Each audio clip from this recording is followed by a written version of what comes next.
Hi friends, welcome to our channel. ഇന്ന് ഞാൻ ഈ വീഡിയോ ആയിട്ട് വന്നിരിക്കുന്നത് ഒരു 7 സീറ്റർ വാഹനം മേടിക്കണം എന്ന് ആഗ്രഹിക്കുന്ന ഒരാൾക്ക് വേണ്ടിയിട്ട് ഒരു വാഹനം പരിചയപ്പെടുത്തുക എന്നുള്ള ഒരു ഉദ്ദേശത്തോട് കൂടിയിട്ടാണ്. നമ്മൾ 5 കൊല്ലമായിട്ട് ഉപയോഗിക്കുന്ന ഒരു വാഹനമാണ്. അപ്പോൾ അതിൻ്റെ ഒരു എക്സ്പീരിയൻസ് ഷെയർ ചെയ്യുക. പിന്നെ ഇതിനകത്തുള്ളൊരു മെയിൻ ആയിട്ടുള്ള കാര്യം എന്താണെന്ന് വെച്ച് കഴിഞ്ഞാൽ, നമുക്ക് ഇപ്പോൾ ഒരു 7 സീറ്റർ വാങ്ങണം എന്നാൽ ഇപ്പോഴത്തെ മാർക്കറ്റിലേക്ക് പോയി കഴിഞ്ഞാൽ ഒരു സ്കോർപിയോ ഒക്കെയാണ് ഒരു എൻട്രി ലെവൽ പ്രോപ്പർ ഒരു 7 സീറ്റർ എന്നൊക്കെ പറയാൻ പറ്റത്തുള്ളൂ. അതിന് തന്നെ ഓൺ ദ റോഡ് 17 ലക്ഷത്തോളം രൂപയൊക്കെ വരുന്നുണ്ട്. അപ്പോൾ അത് നമുക്ക് താങ്ങാൻ പറ്റില്ല. അപ്പോൾ അതിനേക്കാളും ബെറ്റർ ഒരു വാഹനം നമുക്ക് കുറഞ്ഞ റേറ്റിന് വേണം എന്നുണ്ടെങ്കിൽ നമുക്ക് സെക്കൻഡ് മാർക്കറ്റിലേക്ക് നോക്കേണ്ടി വരും.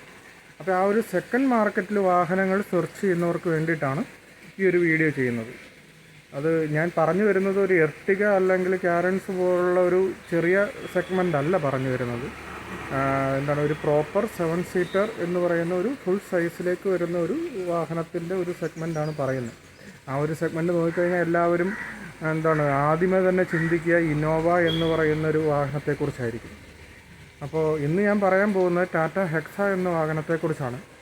ഇപ്പോൾ നമ്മൾ 5 കൊല്ലത്തിന് മുകളിലായിട്ട് ആ വാഹനം ഉപയോഗിക്കുന്നുണ്ട്. അതുപോലെ തന്നെ നമ്മുടെ ഫാമിലിയിലും ഫ്രണ്ട് സർക്കിളിലും ഒക്കെ ആയിട്ട് ഒരുപാട് വാഹനങ്ങൾ ഈ ടാറ്റ ഹെക്സ ഉപയോഗിക്കുന്നവരുണ്ട്. ഇപ്പോൾ എൻ്റെ ഒരു ഫ്രണ്ട് മിഥുൻ എന്ന് പറഞ്ഞൊരു ഫ്രണ്ട് തന്നെ, പുള്ളിയുടെ കയ്യിൽ 2 എണ്ണം ഉണ്ട്. ഇപ്പോൾ എൻ്റെ 2 കസിൻസിൻ്റെ കയ്യിലുണ്ട്. അങ്ങനെ വേറെ ഫ്രണ്ട്സിൻ്റെ അടുത്തൊക്കെ ഉണ്ട്. നമ്മുടെ ഓണേഴ്സ് ഗ്രൂപ്പ് ഇതിനുണ്ട്. അപ്പോൾ ഓണേഴ്സ് ഗ്രൂപ്പിൽ നിന്നുള്ള എക്സ്പീരിയൻസും അങ്ങനത്തെ ഒരുപാട് കാര്യങ്ങളൊക്കെ നമുക്ക് ഇതിനകത്ത് ഷെയർ ചെയ്യാം. ഈ വാഹനം നമ്മൾ 2018 ജനുവരി മുതൽ ഉപയോഗിക്കുന്ന വാഹനമാണ്. ഇപ്പം 5 കൊല്ലം ആയിട്ടുണ്ട്. ഏകദേശം 52,000 കിലോമീറ്ററോളം ഓടിയിട്ടുണ്ട്. എന്തുകൊണ്ട് ടാറ്റ ഹെക്സ എന്ന് ചോദിച്ചു കഴിഞ്ഞാൽ അതിൻ്റെ ആദ്യത്തെ പോയിൻ്റ് എന്ന് പറയുന്നത് ഇതിൻ്റെ ബിൽഡ് ക്വാളിറ്റിയാണ്. നല്ല സ്ട്രോങ് ബിൽഡാണ് ഈ വാഹനം. അത് നമുക്ക് ഓടിക്കുമ്പോൾ തന്നെ മനസ്സിലാവും. ഒരു സോഫ്റ്റ് റോഡർ അല്ല ഈ വാഹനം, നല്ലൊരു SUV സ്റ്റാൻഡിൽ നിൽക്കുന്ന ഒരു വാഹനമാണ്. ഓടിക്കുമ്പോഴൊക്കെ ആണെങ്കിലും നമുക്ക് ആ ഒരു സേഫ്റ്റി ഫീൽ ചെയ്യും. പിന്നെ രണ്ടാമത്തെ കാര്യം എന്താണെന്ന് വെച്ച് കഴിഞ്ഞാൽ tyre life. Minimum 40,000 kilometre mileage minimum ടയറിന് കിട്ടും. ഇപ്പോൾ ഞങ്ങളുടെ ഓണേഴ്സ് ഗ്രൂപ്പുണ്ട്. ഓണേഴ്സ് ഗ്രൂപ്പ് നോക്കുകയാണെന്നുണ്ടെങ്കിൽ ഓണേഴ്സ് ഗ്രൂപ്പിൽ ഏറ്റവും കുറവ് ടയർ മൈലേജ് കിട്ടിയത് നമ്മുടെ വാഹനത്തിനാണ്. കാര്യം എന്താണെന്ന് വെച്ച് കഴിഞ്ഞാൽ ഹൈ റേഞ്ച് ഓട്ടങ്ങളൊക്കെ ഒരുപാടുണ്ടായിരുന്നു. അപ്പോൾ 40,000 കിലോമീറ്ററിൽ നമ്മൾ ടയർ മാറി. അതേ സമയത്ത് 90,000 കിലോമീറ്റർ വരെ ടയർ മൈലേജ് കിട്ടിയവർ നമ്മുടെ ഗ്രൂപ്പിലുണ്ട്. അടുത്ത പോയിൻ്റ് എന്താണെന്ന് ചോദിച്ചു കഴിഞ്ഞാൽ ഹെക്സയുടെ മൈലേജാണ്. ഈ ഒരു സെഗ്മെൻറ്റിൽ മറ്റൊരു വാഹനവും തരാത്ത മൈലേജ് ഹെക്സ തരുന്നുണ്ട്. നമ്മുടെ നോർമൽ നിർത്തിയൊക്കെയുള്ള ഓട്ടങ്ങൾ, ലോക്കലിയുള്ള ഓട്ടങ്ങളിലൊക്കെ തന്നെ 12 to 14 മൈലേജ് നമുക്ക് കൺഫേം കിട്ടും. അല്ല, നമ്മൾ ലോങ് ഡ്രൈവ് ഒക്കെയാണ് പോകുന്നതെന്നുണ്ടെങ്കിൽ 15+ മൈലേജ് നമുക്ക് കിട്ടുന്നുണ്ട്. എൻ്റെ ഒരു ഫ്രണ്ട് ജിനോ എന്ന് പറഞ്ഞൊരു ചേട്ടനുണ്ട്. ചേട്ടൻ്റെ ഫ്രണ്ട്സൊക്കെ ആയിട്ട് ഓൾ ഇന്ത്യ ട്രിപ്പ് പോയിരുന്നു. അപ്പോൾ മീറ്ററിൽ കാണിക്കുന്നതല്ല, അല്ലാതെ തന്നെ ഫുൾ ചേട്ടൻ ചെക്ക് ചെയ്ത് കഴിഞ്ഞപ്പോഴത്തേനും 17 കിലോമീറ്റർ മൈലേജ് ചേട്ടന് ലഭിച്ചിട്ടുണ്ടായിരുന്നു. ഈ ഒരു സെഗ്മെൻറ്റിൽ വേറൊരു വാഹനവും ഇത്രയും മൈലേജ് നമുക്ക് തരില്ല. ഹെക്സയുടെ അടുത്ത പോയിൻ്റ് എന്താണെന്ന് ചോദിച്ചു കഴിഞ്ഞാൽ കംഫോർട്ടാണ്. ഇപ്പോൾ ഈ ഒരു സെഗ്മെൻറ്റിലുള്ള XUV 500 പോലുള്ള വാഹനങ്ങളും ഒക്കെ ആയിട്ട് കമ്പയർ ചെയ്യുമ്പോൾ നമ്മൾ ഹൈ റേഞ്ച് ഡ്രൈവ് ഒക്കെ നടത്തുകയാണെന്നുണ്ടെങ്കിൽ ഇതിന് ബോഡി റോളൊക്കെ വളരെ കുറവാണ്. ഇപ്പോൾ ഇന്നോവയൊക്കെ ആയിട്ട് കമ്പയർ ചെയ്യുമ്പോൾ സ്റ്റിയറിങ് ഇന്നോവയുടെ അത്രയും ലൈറ്റ് അല്ല. പക്ഷേ ഒരു SUV ടൈപ്പ് ഡ്രൈവാണ് നമുക്ക് ഹെക്സ തരുന്നത്. ആ ഒരു സ്റ്റൈൽ ഇഷ്ടപ്പെടുന്നവർക്ക് ഭയങ്കര എൻജോയ് ചെയ്ത് ഡ്രൈവ് ചെയ്യാവുന്നൊരു വാഹനമാണ്. അപ്പോൾ അങ്ങനെയുള്ളവർക്ക് ഡ്രൈവിംഗ് കംഫോർട്ടും അപാരമാണ്. അതുപോലെ തന്നെ ബാക്കി യാത്രക്കാർക്കുള്ള കംഫോർട്ടും വളരെ മികച്ചതാണ്. അതിനെക്കുറിച്ച് കൂടുതലായിട്ട് പറയുമ്പോൾ ഏറ്റവും എടുത്തു പറയേണ്ട കാര്യം തേർഡ് റോയിൽ നല്ല സ്പേസ് ഉണ്ട്. നമുക്ക് സെക്കൻഡ് റോ ഫ്രണ്ടിലേക്കും ബാക്കിലേക്കും അഡ്ജസ്റ്റ് ചെയ്യാവുന്നതാണ്. അതുകൊണ്ട് തന്നെ നമുക്ക് അത്യാവശ്യം പൊക്കമുള്ളവർക്കും കാല് ഫ്രണ്ടിൽ തട്ടാതെ തന്നെ ബാക്ക് സീറ്റിലിരുന്ന് യാത്ര ചെയ്യാം. അപ്പോൾ ഞാൻ നേരത്തെ ഗോവയ്ക്ക് ബാക്ക് സീറ്റിലിരുന്ന് എറണാകുളത്തുനിന്ന് പോയിട്ടുണ്ട്. അപ്പോൾ അതിൻ്റെയൊക്കെ എക്സ്പീരിയൻസ് ഞാൻ എൻ്റെ നേരത്തെ ഒരു റിവ്യൂവിൽ ചെയ്തിട്ടുണ്ട്. ആ റിവ്യൂ വീഡിയോ കൂടി ഇതിൻ്റെ എൻഡിലായിട്ട് ആഡ് ചെയ്ത് ചെയ്യുന്നുണ്ട്. അപ്പോൾ അത് കണ്ടു കഴിഞ്ഞാൽ കൂടുതൽ ആയിട്ടുള്ള ഈ ഒരു വാഹനത്തെക്കുറിച്ചുള്ള കാര്യങ്ങൾ മനസ്സിലാക്കാനായിട്ടും സാധിക്കും. പിന്നെ AC വെൻസ് ബാക്കിലും ഉണ്ട്. അതുപോലെ തന്നെ മിഡ് റോയിലും ഉണ്ട്, മിഡ് റോയിൽ പില്ലറിലും ഉണ്ട്, താഴെ ആയിട്ടുണ്ട്. നല്ല പവർഫുള്ളായിട്ടുള്ള എ സിയാണ് ഇതിനകത്ത് നൽകിയിരിക്കുന്നത്. അതിൻ്റെ കൺട്രോളിംഗ് ഒക്കെ കാര്യങ്ങളൊക്കെ മുകളിലാണ് കൊടുത്തിട്ടുള്ളത്. അടുത്ത പോയിൻ്റ് എന്ന് പറഞ്ഞാൽ സർവീസാണ്. എല്ലാവർക്കും ഒരു പ്രശ്നം, എല്ലാവരും പറയുന്നൊരു പ്രശ്നം, ടാറ്റയുടെ സർവീസ് മോശമാണ് അല്ലെങ്കിൽ മോശമാണോ എന്നുള്ള ഒരു സംശയം ഒരുപാട് പേർക്കുണ്ട്. അപ്പോൾ എൻ്റെ ഒരു അഭിപ്രായത്തിൽ ടാറ്റയുടെ സർവീസ് ടോപ്പ് നോച്ച് അല്ല, എന്നാൽ ഒട്ടും മോശമല്ല. ഒരു ആവറേജ് എക്സ്പീരിയൻസ് ആണ് സർവീസിൽ നമുക്ക് വരുന്നത്. അതിനകത്ത് വണ്ടി ഇപ്പോൾ ടാറ്റ ഹെക്സ എന്ന വാഹനത്തെ സർവീസിൻ്റെ കാര്യത്തിലേക്ക് പറയാൻ കാരണം, ഓരോ 20,000 കിലോമീറ്റർ കൂടുമ്പോൾ മാത്രമാണ് ടാറ്റ ഹെക്സയ്ക്ക് സർവീസ് വരുന്നത്. ഇപ്പോൾ ഇന്നോവയൊക്കെ കമ്പയർ ചെയ്യുകയാണെന്നുണ്ടെങ്കിൽ 10,000-ലായിരിക്കും അതിൻ്റെ സർവീസ് വരിക. അപ്പോൾ അങ്ങനെ നോക്കുമ്പോൾ ഇന്നോവയിലൊക്കെ അത്യാവശ്യം ഓയിൽ എല്ലാ കാര്യങ്ങളൊക്കെ ചേഞ്ച് ചെയ്ത് നമുക്കൊരു 9,000 രൂപ വരുന്ന സർവീസ് ആണെന്നുണ്ടെങ്കിൽ, ഹെക്സയിലേക്ക് വരുമ്പോഴത്തേനും അതൊരു 12,000 രൂപ 13,000 രൂപ വരും. പക്ഷേ ഇന്നോവയിൽ അത് 10,000-ന് ചെയ്യുമ്പോൾ ഹെക്സയിൽ നമുക്കത് ഓരോ 20,000-ലും ചെയ്താൽ മതി എന്നുള്ളതാണ്. അപ്പോൾ നമ്മൾ പെർ കിലോമീറ്റർ റേറ്റ് കാൽക്കുലേറ്റ് ചെയ്യുമ്പോൾ ഇന്നോവയിൽ വരുന്നതിൻ്റെ ഒരു 3/2 ഭാഗം മാത്രമേ, 3/2 ഭാഗത്തിൽ താഴെ മാത്രമേ ഹെക്സയിലേക്ക് വരുമ്പോൾ സർവീസ് കോസ്റ്റ് വരുന്നുള്ളൂ. അടുത്ത വാഹനത്തിൻ്റെ ഓവറോൾ പെർഫോമൻസിനെ പറ്റിയിട്ടാണ്. നല്ല ഗ്രൗണ്ട് ക്ലിയറൻസ് ഉള്ള വാഹനമാണ്. അതുകൊണ്ട് തന്നെ മോശം വഴിയിലൂടെയൊക്കെ ഈസി ആയിട്ട് കൊണ്ടു നടക്കാൻ പറ്റും. ഹില്ലി ആയിട്ടുള്ള ഏരിയയിലും ഓഫ് റോഡ് നടത്തേണ്ട ഏരിയകളിലൊക്കെ നല്ല രീതിയിൽ കയറി പോകുന്ന ഒരു വാഹനമാണ്. അപ്പോൾ നമ്മുടെ കയ്യിലിരിക്കുന്ന വാഹനം 4x2 ആണ്. 4x2 വെച്ചിട്ട് തന്നെ അത്യാവശ്യം മോശം വഴികളിലൂടെയൊക്കെ നല്ല രീതിയിൽ മൂവ് ചെയ്യുന്നുണ്ട്. ഈ ഒരു വാഹനത്തിന് 4x4 ആ ഒരു സമയത്ത് അവൈലബിൾ ആയിരുന്നു. HT 4x4 എന്ന് പറയുന്ന വേരിയൻറ്റിൽ 4x4 സിസ്റ്റം അവൈലബിൾ ആണ്. അതുകൂടാതെ ഓട്ടോമാറ്റിക് ഗിയർ ബോക്സ് ഹെക്സയിൽ അവൈലബിൾ ആണ്. HT XM എന്നീ വേരിയൻറ്റുകളിലാണ് ഓട്ടോമാറ്റിക് ഗിയർ നൽകിയിട്ടുള്ളത്. അത് ടോർക്ക് കൺവേർട്ടർ സിസ്റ്റമാണ് യൂസ് ചെയ്തിട്ടുള്ളത്. BMW 3 സീരീസിലൊക്കെ വരുന്ന സെയിം ഗിയർ ബോക്സ് ആണത്.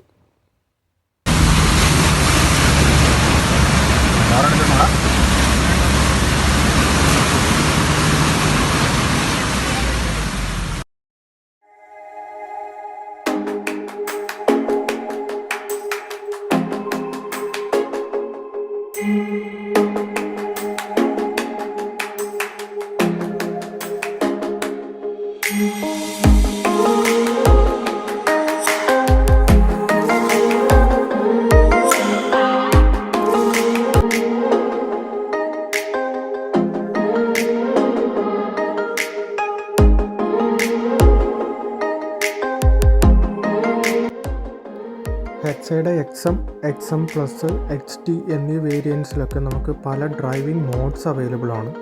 നമുക്ക് വെള്ളത്തിലൂടെ ഓടിക്കണം എന്നുണ്ടെങ്കിൽ വെറ്റ് കണ്ടീഷനിലുള്ള ഡ്രൈവിംഗ് മോഡ്സ്, ഹില്ലി ഏരിയ ആയിട്ടുള്ളത് ഡസ്റ്റ്, അങ്ങനെ ഒരുപാട് മോഡ്സ് അവൈലബിൾ ആണ്. അതൊന്നും നമുക്ക് ഈ ഒരു സെഗ്മെൻറ്റിലുള്ള മറ്റൊരു വാഹനങ്ങളും ആ ഒരു സമയത്ത് നൽകുന്നില്ലായിരുന്നു എന്നുള്ളത് നമ്മൾ എടുത്ത് പറയേണ്ട കാര്യമാണ്. ഇപ്പോൾ സ്കോർപിയോ പരസ്യം ചെയ്യുന്നത് തന്നെ ടിക് ടിക് ടിക് പല മോഡ്സുകളുണ്ട് എന്ന് പറഞ്ഞിട്ടുള്ള പരസ്യം കണ്ടിട്ടുണ്ടാകും പലരും. അപ്പോൾ ഇത് 2017 ഇറങ്ങിയ ഈ വാഹനത്തിന് അന്ന് തന്നെ ടാറ്റ നൽകിയിട്ടുണ്ടായിരുന്നു.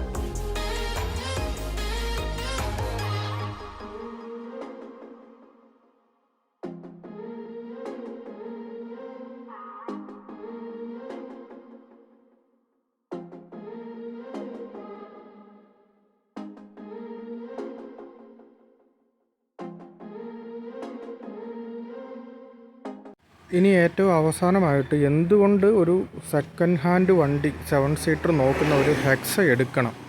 ഇന്നോവയായിട്ട് കമ്പയർ ചെയ്തിട്ടാണെങ്കിലും XUV ആയിട്ട് കമ്പയർ ചെയ്തിട്ടാണെങ്കിലും മറ്റ് ഏത് 7 സീറ്ററുമായിട്ട് കമ്പയർ ചെയ്തിട്ടാണെങ്കിലും ഹെക്സ എങ്ങനെ മികച്ചതാകുന്നു എന്നുള്ളത്, ഇപ്പോൾ പെർഫോമൻസിൻ്റെ കാര്യങ്ങളും അതുപോലെ തന്നെ മൈലേജ്, ബിൽഡ് ക്വാളിറ്റി, സർവീസ്, ഈ കാര്യങ്ങളെല്ലാം പറഞ്ഞു.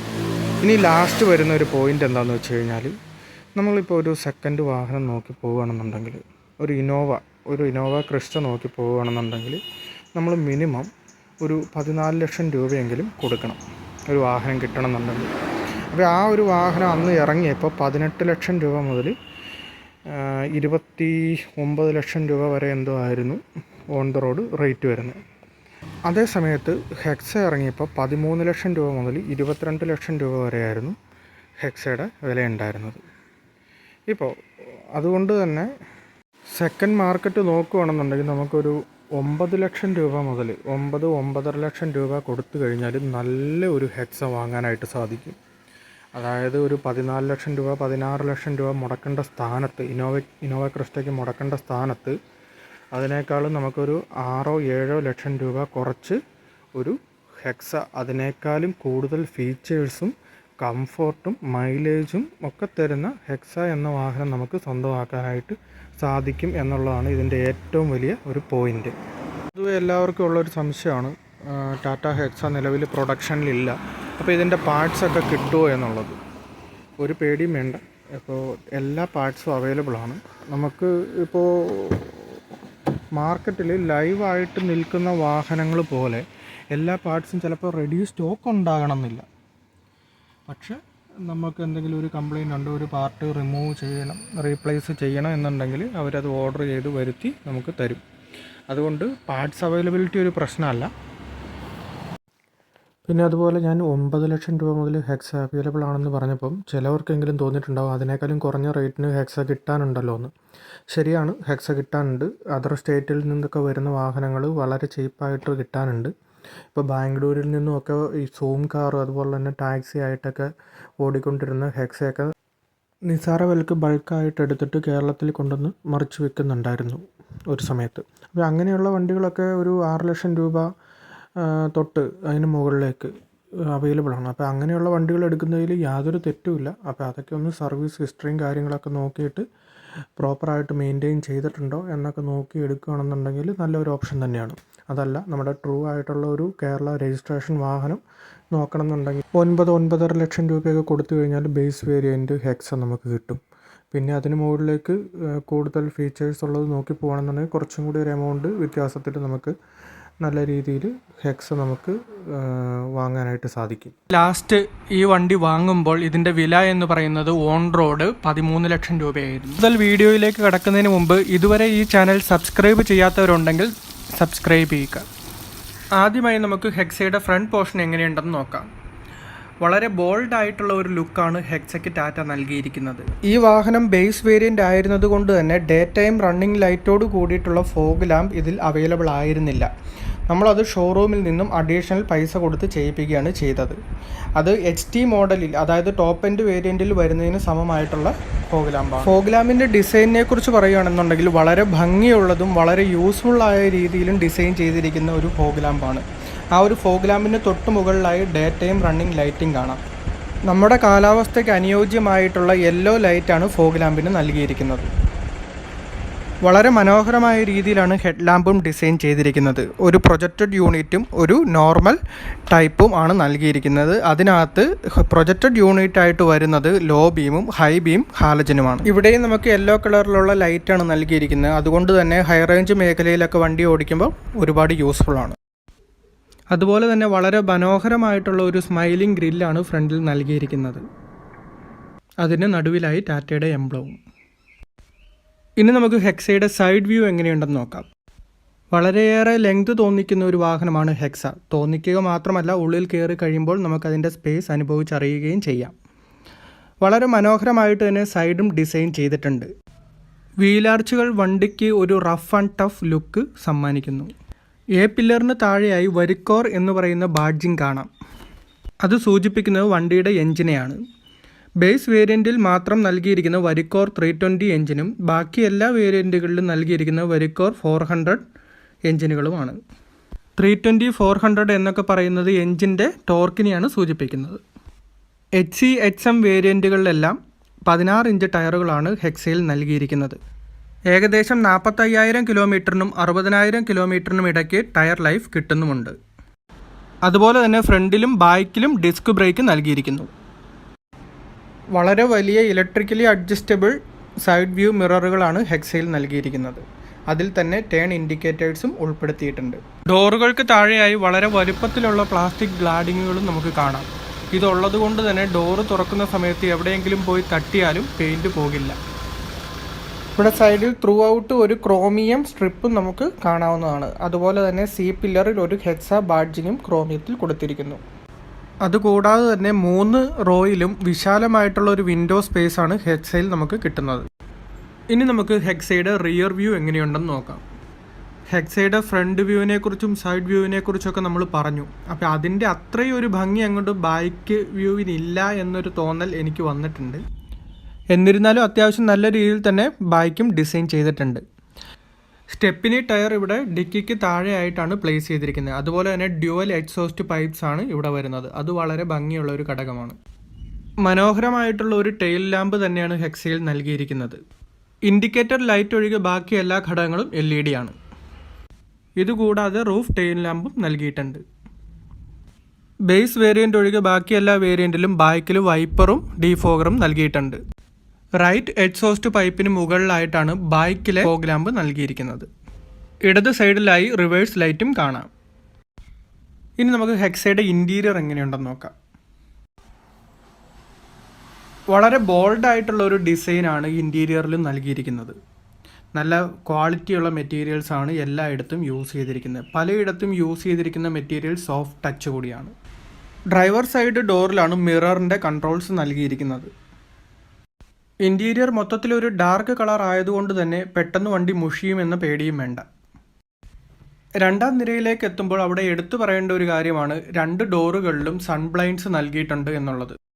രണ്ടാം നിര സീറ്റുകളെക്കുറിച്ച് പറയുമ്പോൾ വളരെ കംഫർട്ടബിൾ ആയിട്ടുള്ള ഒരു സീറ്റ് അറേഞ്ച്മെൻ്റ് ആണ് ഇവിടെ നൽകിയിരിക്കുന്നത്. അതൊരു 60-40 അനുപാതത്തിലാണ്. അതുകൂടാതെ ഒരു ആംറെസ്റ്റും ഇവിടെ നൽകിയിരിക്കുന്നു. രണ്ടാം നിരയിലെ പില്ലറുകളിൽ നമുക്ക് AC വെൻസ് കാണുവാനായിട്ട് സാധിക്കും. അതുകൂടാതെ തന്നെ മിഡിൽ പോർഷനിലായിട്ടും AC വെൻസ് നൽകിയിട്ടുണ്ട്. അതുപോലെ തന്നെ ഒരു 12 വോൾട്ട് ജാക്കറ്റും നമുക്കവിടെ ലഭിക്കുന്നുണ്ട്. മൂന്നാം നിരയിൽ 50-50 അനുപാതത്തിലുള്ള 2 സീറ്റുകളാണ് നൽകിയിരിക്കുന്നത്. അത് നമുക്ക് മടക്കി വെച്ച് ഡിക്കി സ്പേസ് കൂട്ടാവുന്നതാണ്. അവിടെ നമുക്കായി അഡ്ജസ്റ്റബിൾ ഹെഡ് റെസ്റ്റും നൽകിയിരിക്കുന്നു. അതുകൂടാതെ പില്ലറിൽ സെപ്പറേറ്റ് AC വെൻസും കാണാം. AC വെൻസുകൾ പില്ലറിൽ കൊടുത്തിരിക്കുന്നത് വളരെ നല്ലൊരു അറേഞ്ച്മെൻ്റ് ആണ്. റൂഫിലായിരുന്നു എങ്കിൽ അത് നമ്മുടെ തലയിലേക്ക് ഡയറക്റ്റായി അടിച്ച് നമുക്ക് ഹെൽത്ത് ഇഷ്യൂസ് ഉണ്ടാകാനുള്ള ചാൻസസ് ഉണ്ട്. സെക്കൻഡ് റോയിലെ സീറ്റുകൾ മടക്കിയാണ് നമുക്ക് തേർഡ് റോയിലേക്ക് കയറുവാനായിട്ട് സാധിക്കുക. അത് 60 അനുപാതത്തിലുള്ള സീറ്റും മടക്കാൻ സാധിക്കും, 40 അനുപാതത്തിലുള്ള സീറ്റും മടക്കുവാനായിട്ട് സാധിക്കും. ചില വേരിയൻറ്റുകളിൽ ക്യാപ്റ്റൻ സീറ്റുകൾ വരുന്നുണ്ട്. അപ്പോൾ ആ വേരിയൻറ്റുകളിൽ നമുക്ക് സീറ്റ് മടക്കാതെ തന്നെ തേർഡ് റോയിലേക്ക് കയറുവാനായിട്ട് സാധിക്കും. തേർഡ് റോയിൽ ഇരിക്കുന്നവർക്ക് തന്നെ ഈ സീറ്റ് മടക്കുവാനായിട്ടുള്ള ഒരു അഡീഷണൽ പ്രൊവിഷനും അവിടെ നൽകിയിട്ടുണ്ട്. മിഡ് റോ സീറ്റുകളെക്കുറിച്ച് കൂടുതലായി പറയുമ്പോൾ ആംഗിൾ അഡ്ജസ്റ്റ് ചെയ്യാൻ പറ്റുന്നതും അതുപോലെ തന്നെ ലെഗ് സ്പേസ് അഡ്ജസ്റ്റ് ചെയ്യാൻ പറ്റുന്ന തരത്തിലുമുള്ള സീറ്റുകളാണ് അവിടെ വരുന്നത്.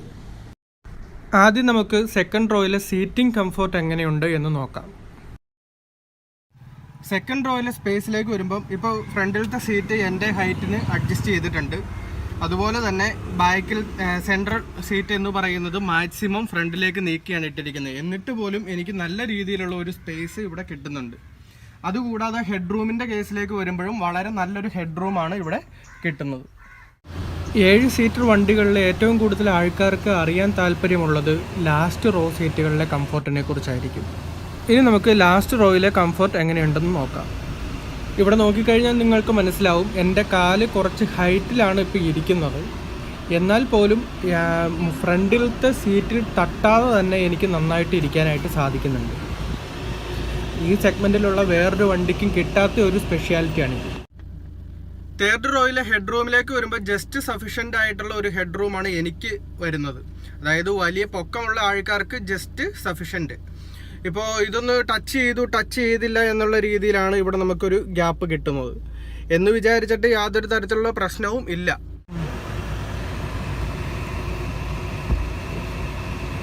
കഴിഞ്ഞ ഇടയ്ക്ക് ഞങ്ങളൊരു ഗോവൻ ട്രിപ്പ് പോവുകയുണ്ടായി. അപ്പോൾ ഏകദേശം 800 കിലോമീറ്ററോളം വരുന്നൊരു ട്രിപ്പായിരുന്നു. അതിനിടയ്ക്ക് യാതൊരു തരത്തിലുള്ള സ്റ്റേയോ കാര്യങ്ങളൊന്നുമില്ല, കണ്ടിന്യൂസ് ട്രിപ്പായിരുന്നു. അപ്പോൾ ആ ഒരു ട്രിപ്പ് പോയ സമയത്ത് ഞാൻ ബാക്ക് സീറ്റിലായിരുന്നു ഫുൾ ടൈം ഉണ്ടായിരുന്നത്. എന്നിട്ട് പോലും യാതൊരു തരത്തിലുള്ള ഒരു ക്ഷീണമോ പ്രശ്നങ്ങളോ ഒന്നും ഉണ്ടായിട്ടില്ല. ഇനി നമുക്ക് ഹെക്സയുടെ ഹോട്ട് സീറ്റിലേക്ക് വരാം. ഡ്രൈവിംഗ് സീറ്റ് വളരെ കംഫർട്ടബിൾ ആയിട്ടുള്ള ഒരു സീറ്റാണ് ഇവിടെ നൽകിയിരിക്കുന്നത്. നമ്മളെ ചേർത്ത് പിടിക്കുന്ന രീതിയിലുള്ള ഒരു ഡിസൈനാണ്. അതുകൂടാതെ തന്നെ നമുക്ക് നടുവിനുള്ള സപ്പോർട്ട് നമുക്ക് അഡ്ജസ്റ്റ് ചെയ്യാനായിട്ട് കഴിയും. എത്ര ലോങ് ട്രിപ്പ് പോയി കഴിഞ്ഞാലും യാതൊരു തരത്തിലുള്ള മടുപ്പും ഉണ്ടാക്കാത്ത തരത്തിലുള്ള ഒരു സീറ്റിംഗ് പൊസിഷനും സീറ്റിംഗ് അറേഞ്ച്മെൻറ്റുമാണ് ഹെക്സയിൽ നൽകിയിരിക്കുന്നത്.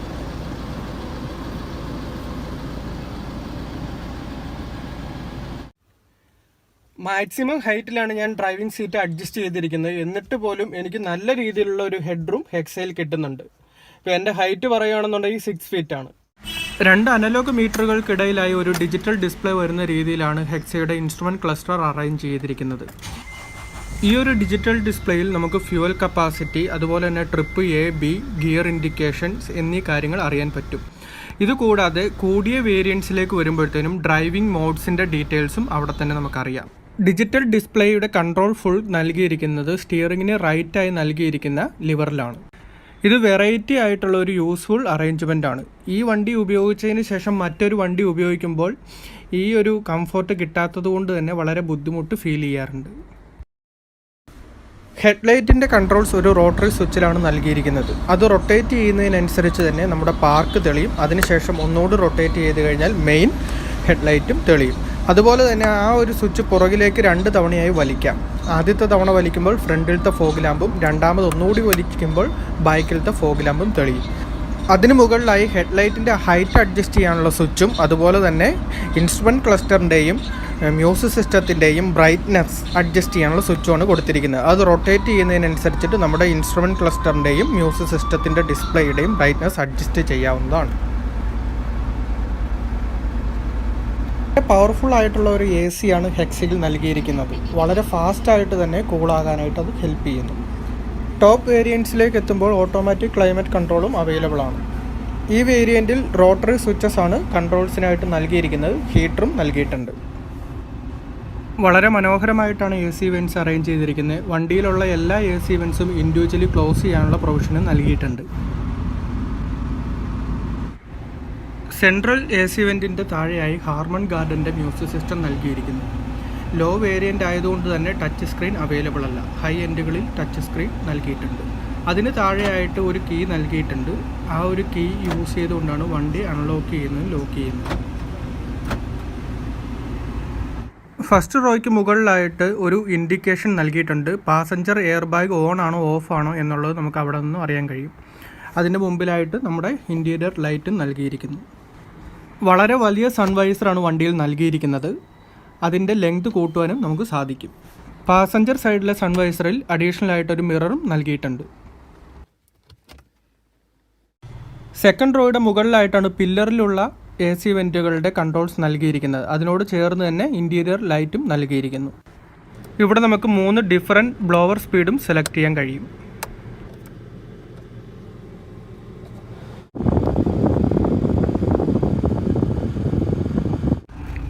അതേസമയം സെക്കൻഡ് റോയിൽ താഴെയായി കൊടുത്തിരിക്കുന്ന ബ്ലോവർ കൺട്രോൾ ചെയ്യുന്നത് ഫ്രണ്ടിൽ നിന്ന് തന്നെയാണ്. അടുത്തതായി നമുക്ക് ഹെക്സയിലെ സ്റ്റോറേജ് സ്പേസസ് നോക്കാം. 2 ഗ്ലൗ ബോക്സ് ആണ് വണ്ടിയിൽ നൽകിയിരിക്കുന്നത്. ഒന്ന് കൂൾഡ് ആണ്. അതിനകത്ത് തന്നെ ഒരു ലൈറ്റും കൊടുത്തിട്ടുണ്ട്. കൂൾഡ് ഗ്ലൗ ബോക്സിന് താഴെയായി ഒരു നോർമൽ ഗ്ലൗ ബോക്സും നൽകിയിട്ടുണ്ട്. രണ്ടും നല്ല വലിപ്പമുള്ള ഗ്ലൗ ബോക്സുകളാണ്. ഗിയർ ലിവറിന് പുറകിലായി ഒരു കപ്പ് ഹോൾഡർ നൽകിയിട്ടുണ്ട്. അതിന് പുറകിലായിട്ട് നമുക്കൊരു ആംറസ്റ്റ് ഉണ്ട്. ആംറസ്റ്റ് ഓപ്പൺ ടൈപ്പാണ്. അത് ഓപ്പൺ ചെയ്ത് കഴിഞ്ഞാൽ അത്യാവശ്യം നല്ലൊരു സ്പേസ് നമുക്ക് വീണ്ടും ലഭിക്കും. ഡ്രൈവർ സീറ്റിന് മുകളിലായി ഒരു സൺഗ്ലാസ് ഹോൾഡറും കാണാം. ഫ്രണ്ട് ഡോറിൽ വലിയൊരു സ്പേസ് ആണ് നമുക്ക് നൽകിയിരിക്കുന്നത്. ഒരു 1.5 ലിറ്ററിൻ്റെ ബോട്ടിൽ വരെ ഈസി ആയിട്ട് നമുക്ക് സൂക്ഷിക്കാം. അതുകൂടാതെ തന്നെ അഡീഷണൽ സ്പേസ് നൽകിയിരിക്കുന്നു. ബാക്ക് ഡോറിലേക്ക് വരുമ്പോഴും നമുക്ക് വലിയൊരു ബോട്ടിൽ പ്ലേസ് ചെയ്യാവുന്ന രീതിയിലുള്ള ഒരു സ്പേസ് നൽകിയിട്ടുണ്ട്. സെക്കൻഡ് റോയിലെ ബ്ലോവറിന് താഴെയായി ഒരു ഓപ്പൺ ചെയ്യാവുന്ന ടൈപ്പ് ബോട്ടിൽ ഹോൾഡർ നൽകിയിട്ടുണ്ട്. ഇതിനു പുറമെ ആംറസ്റ്റിലും 2 കപ്പ് ഹോൾഡേഴ്സ് പ്രൊവൈഡ് ചെയ്തിട്ടുണ്ട്. തേർഡ് റോയിലും 2 സൈഡിലായിട്ട് കപ്പ് ഹോൾഡേഴ്സ് പ്രൊവൈഡ് ചെയ്തിട്ടുണ്ട്. അത് ഓപ്പൺ ചെയ്യാവുന്ന ടൈപ്പാണ്. ഇനി നമുക്ക് ബൂട്ട് സ്പേസ് എങ്ങനെയുണ്ടെന്ന് നോക്കാം. മോശമല്ലാത്തൊരു ബൂട്ട് സ്പേസ് ആണ് ഹെക്സയിൽ നൽകിയിരിക്കുന്നത്. കൂടുതൽ സ്പേസ് വേണം, കൂടുതൽ ലഗേജസ് ഒക്കെ കയറ്റണം എന്നുണ്ടെങ്കിൽ നമുക്ക് തേർഡ് റോ സീറ്റുകൾ മറിച്ചിട്ട് കൂടുതൽ സ്പേസ് കണ്ടെത്താവുന്നതാണ്. ബൂട്ടിലായി ഒരു ലൈറ്റ് നൽകിയിട്ടുണ്ട്. ഹെക്സയെക്കുറിച്ച് പറയുമ്പോൾ ഏറ്റവും എടുത്തു പറയേണ്ട ഒരു കാര്യമാണ് ഹെക്സയുടെ മ്യൂസിക് സിസ്റ്റം. ഹാർമൺ ഗാർഡൻ്റെ മ്യൂസിക് സിസ്റ്റമാണ് എല്ലാ വേരിയൻറ്റുകളിലും നൽകിയിരിക്കുന്നത്. ഈ ഒരു വേരിയൻറ്റിൽ 6 സ്പീക്കറുകളാണ് വരുന്നത്, JBL ബ്രാൻഡഡ് ആയിട്ടുള്ളത്. ഹയർ വേരിയൻറ്റുകളിലേക്ക് പോകുമ്പോൾ 10 സ്പീക്കറുകൾ വരുന്നുണ്ട്, ഇൻക്ലൂഡിംഗ് സബ് വൂഫർ. അതിന് പുറമെ സ്റ്റിയറിംഗ് മൗണ്ടഡ് കൺട്രോൾസും നൽകിയിട്ടുണ്ട്. സെൻട്രൽ ലോക്കിംഗ് സിസ്റ്റത്തെക്കുറിച്ച് പറഞ്ഞപ്പോൾ പറയാൻ വിട്ടുപോയ ഒരു കാര്യമാണ് ഫ്യൂവൽ ഗേറ്റ്. നമ്മുടെ സെൻട്രൽ ലോക്കിംഗ് ബട്ടൺ ഉപയോഗിച്ചുകൊണ്ട് തന്നെയാണ് ഫ്യൂവൽ ഗേറ്റ് നമ്മൾ അൺലോക്ക് ചെയ്യുന്നത്. അൺലോക്ക് ചെയ്തതിന് ശേഷം പ്രസ് ചെയ്താൽ ആ ഫ്യൂവൽ ഗേറ്റ് ഓപ്പൺ ആകുന്നതാണ്. ഹെക്സയുടെ ബിൽഡ് ക്വാളിറ്റിയെക്കുറിച്ച് പറയുവാണെങ്കിൽ സെഗ്മെൻറ്റിലെ ഏറ്റവും നല്ല ബിൽഡ് ക്വാളിറ്റി ഉള്ള വണ്ടി തന്നെയാണ് ഹെക്സ. നല്ല സ്ട്രോങ് ആയിട്ടുള്ള ബോഡി ഷെല്ലാണ്. അതുകൂടാതെ തന്നെ സേഫ്റ്റിയുടെ കാര്യത്തിലേക്ക് വരുമ്പോൾ എല്ലാ വേരിയൻസിലും എയർ ബാഗും ABS നൽകിയിട്ടുണ്ട്. ബേസ് വേരിയൻറ്റിലും മിഡ് വേരിയൻറ്റിലും ഒക്കെ 2 എയർ ബാഗാണ് നൽകിയിരിക്കുന്നത്. ഹൈ എൻഡിലേക്ക് വരുമ്പോഴത്തേനും 6 എയർ ബാഗ് നൽകുന്നുണ്ട്. അതുപോലെ തന്നെ ചൈൽഡ് ലോക്ക് നൽകിയിട്ടുണ്ട്. പിന്നെ ഹൈ വേരിയൻറ്റിലേക്ക് വരുമ്പോൾ ട്രാക്ഷൻ കൺട്രോൾസും ഹിൽ ഹോൾഡ്, ഹിൽ ഡിസെൻറ്റ് കൺട്രോൾസും കാര്യങ്ങളൊക്കെ നൽകിയിട്ടുണ്ട്. ഇതുകൂടാതെ എടുത്തു പറയേണ്ട ഒരു ഫീച്ചറാണ് എല്ലാ ഡോറുകളിലും റെഡ് ലൈറ്റ് നൽകിയിട്ടുണ്ട് എന്നുള്ളത്. വളരെ സിമ്പിളായിട്ടുള്ള ഒരു കാര്യമാണെങ്കിൽ പോലും ഒരുപാട് യൂസ്ഫുൾ ആയിട്ടുള്ളതാണ്. പ്രത്യേകിച്ച് രാത്രി കാലങ്ങളിൽ വഴിയിൽ നിർത്തി ഡോറൊക്കെ തുറക്കുമ്പോൾ ഇത് വളരെ ഹെൽപ്ഫുള്ളാണ്.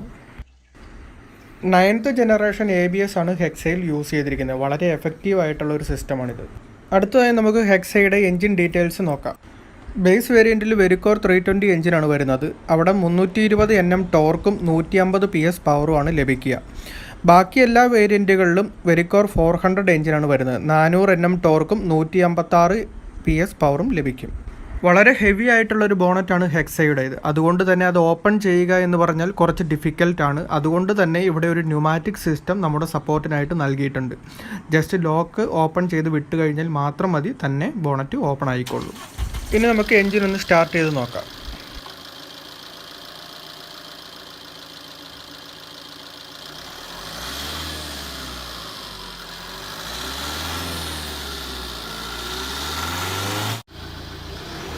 വളരെ നല്ലൊരു എൻജിനാണ് വെരിക്കോർ എൻജിൻ. നമ്മൾ ഇത്രയും റേസ് ചെയ്തിട്ട് പോലും അല്പം പുക പോലും ഉണ്ടായിട്ടില്ല. ഗിയർ ബോക്സിലേക്ക് വരുമ്പോൾ ഏറ്റവും ലോ വേരിയൻറ്റിൽ 5 സ്പീഡ് മാനുവൽ ഗിയർ ബോക്സ് മാത്രമാണ് അവൈലബിൾ ആയിട്ടുള്ളത്. ബാക്കി എല്ലാ വേരിയൻസിലും 6 സ്പീഡ് ഓട്ടോമാറ്റിക്കും മാനുവലും അവൈലബിൾ ആണ്. യാതൊരു തരത്തിലുള്ള ഡ്രൈവിംഗ് മോഡും ബേസ് വേരിയൻറ്റിൽ അവൈലബിൾ അല്ല. ഇനി നമുക്ക് വണ്ടി ഒന്ന് ഓടിച്ച് നോക്കാം. ക്ലച്ച് അമർത്തി പിടിച്ചാൽ മാത്രമേ വണ്ടി സ്റ്റാർട്ട് ആകത്തുള്ളൂ. വളരെ റെസ്പോൺസീവ് ആയിട്ടുള്ള ഒരു എൻജിൻ തന്നെയാണ് വെരിക്കോർ 320 തന്നെ ഇത്രയും നല്ലൊരു പെർഫോമൻസ് നൽകുമ്പോൾ വെരിക്കോർ 400ൻ്റെ പെർഫോമൻസ് നമുക്ക് ഊഹിക്കാവുന്നതേ ഉള്ളൂ. ഹെക്സയിൽ ഏറ്റവും രസകരമായിട്ടുള്ള സീറ്റ് എന്ന് പറയുന്ന ഡ്രൈവിംഗ് സീറ്റ് തന്നെയാണ്. നല്ല ഉയരത്തിലുള്ള ഡ്രൈവിംഗ് പൊസിഷൻ. നമ്മൾ ശരിക്കും റോഡിലൂടെ പോകുമ്പോൾ നമ്മൾ എന്തോ വലിയൊരു വണ്ടിയിൽ യാത്ര ചെയ്യുന്ന അനുഭൂതിയാണ് നമുക്ക് നൽകുന്നത്. ഇപ്പോൾ നമ്മൾ മറ്റ് MUVകളൊക്കെ നമ്മൾ ഓപ്പോസിറ്റ് വരുന്നത് കണ്ടു കഴിഞ്ഞാൽ തന്നെ മനസ്സിലാവും, വളരെ ചെറിയൊരു വണ്ടി കടന്നു വരുന്നതായിട്ട് നമുക്ക് തോന്നത്തുള്ളൂ. വേരിയബിൾ ജോമെട്രി ടർബോയാണ് വെരിക്കോർ എഞ്ചിനിൽ യൂസ് ചെയ്തിരിക്കുന്നത്. ടർബോ കിക്ക് ഓൺ ആകുന്നത് 1500 RPMലാണ്. 1500 RPM എത്തിക്കഴിഞ്ഞാൽ വണ്ടിയുടെ പവർ എന്ന് പറയുന്നത് സൂപ്പർ. ഹൈഡ്രോളിക് സ്റ്റിയറിംഗ് വീലാണ് ഹെക്സയിൽ നൽകിയിരിക്കുന്നത്. ചെറിയ കാറുകളിലെ പോലെ ഇലക്ട്രോണിക് സ്റ്റിയറിംഗ് വീൽ അല്ല. അതുകൊണ്ട് തന്നെ കുറച്ച് ടൈറ്റായിട്ടുള്ള ഒരു സ്റ്റിയറിംഗ് വീലാണ്. പക്ഷേ ഒരു SUVക്ക് ഏറ്റവും ഉതകുന്ന തരത്തിലുള്ള ഒരു സ്റ്റിയറിംഗ് വീൽ തന്നെയാണിത്. വളരെ റെസ്പോൺസീവും സ്റ്റേബിളും ആയിട്ടുള്ള ഒരു സ്റ്റിയറിംഗ് വീൽ. ഹൈവേയിലൂടെ ഓടിക്കുന്നതിനേക്കാളും ഏറ്റവും കൂടുതൽ ഹെക്സ എനിക്ക് ഓടിക്കാൻ ഇഷ്ടം ഹൈ റേഞ്ചിലൂടെയാണ്.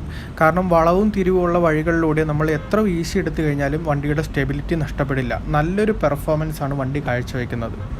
ഈ സെഗ്മെൻറ്റിലെ മറ്റു വണ്ടികൾ വെച്ച് നോക്കുമ്പോൾ ബോഡി റോൾ ഇല്ല എന്ന് തന്നെ പറയാം. ഈ സെഗ്മെൻറ്റിലെ മറ്റു വണ്ടികൾ എന്നുദ്ദേശിച്ചത് ഇന്നോവയും HUV 500നെയും തന്നെയാണ്. അഡ്ജസ്റ്റബിൾ ആയിട്ടുള്ള ഒരു സ്റ്റിയറിംഗ് വീല് തന്നെയാണ് ഹെക്സയിൽ ലഭിക്കുന്നത്. അതുകൊണ്ട് തന്നെ നമ്മുടെ വലുപ്പത്തിനനുസരിച്ച് നമുക്ക് ഒരു ഡ്രൈവിംഗ് പൊസിഷനും കാര്യങ്ങളൊക്കെ നല്ല രീതിയിൽ അഡ്ജസ്റ്റ് ചെയ്ത് ഓടിക്കാം. ഹെക്സയുമായി ഗോവയ്ക്ക് പോയ കാര്യം ഞാൻ നേരത്തെ പറഞ്ഞിരുന്നുവല്ലോ.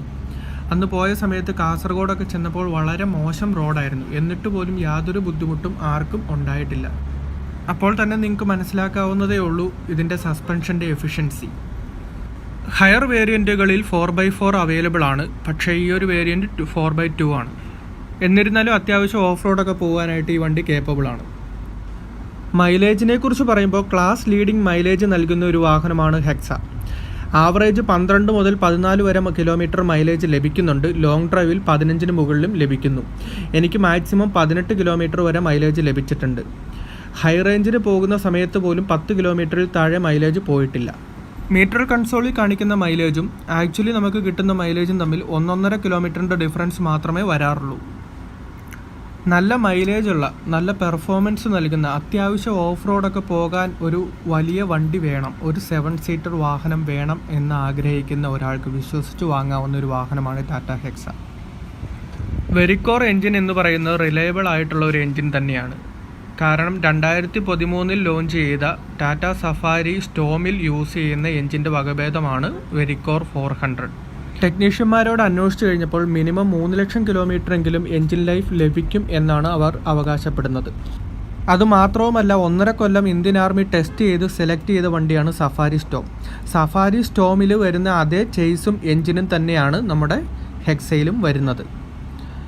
അത് കൂടാതെ ബംഗ്ലാദേശ് ആർമിയും ഹെക്സ യൂസ് ചെയ്യുന്നുണ്ട്. ബംഗ്ലാദേശ് ആർമി യൂസ് ചെയ്യുന്നു എന്ന് പറയുമ്പോൾ അവരുടെ തന്നെ മറ്റു വണ്ടികൾ നോക്കിക്കഴിഞ്ഞാൽ ലാൻഡ് ക്രൂയിസർ, അതുപോലെ തന്നെ പജേറോയുടെ ലേറ്റസ്റ്റ് മോഡൽ, ഇതൊക്കെയാണ് അവരുടെ ആർമിയിൽ യൂസ് ചെയ്യുന്ന SUVs. അതിൻ്റെ കൂടെ ടാറ്റ ഹെക്സ ഉണ്ട് എന്നുണ്ടെങ്കിൽ ടാറ്റ ഹെക്സയുടെ കേപ്പബിലിറ്റി അവിടെ തന്നെ പ്രൂവൺ ആണ്.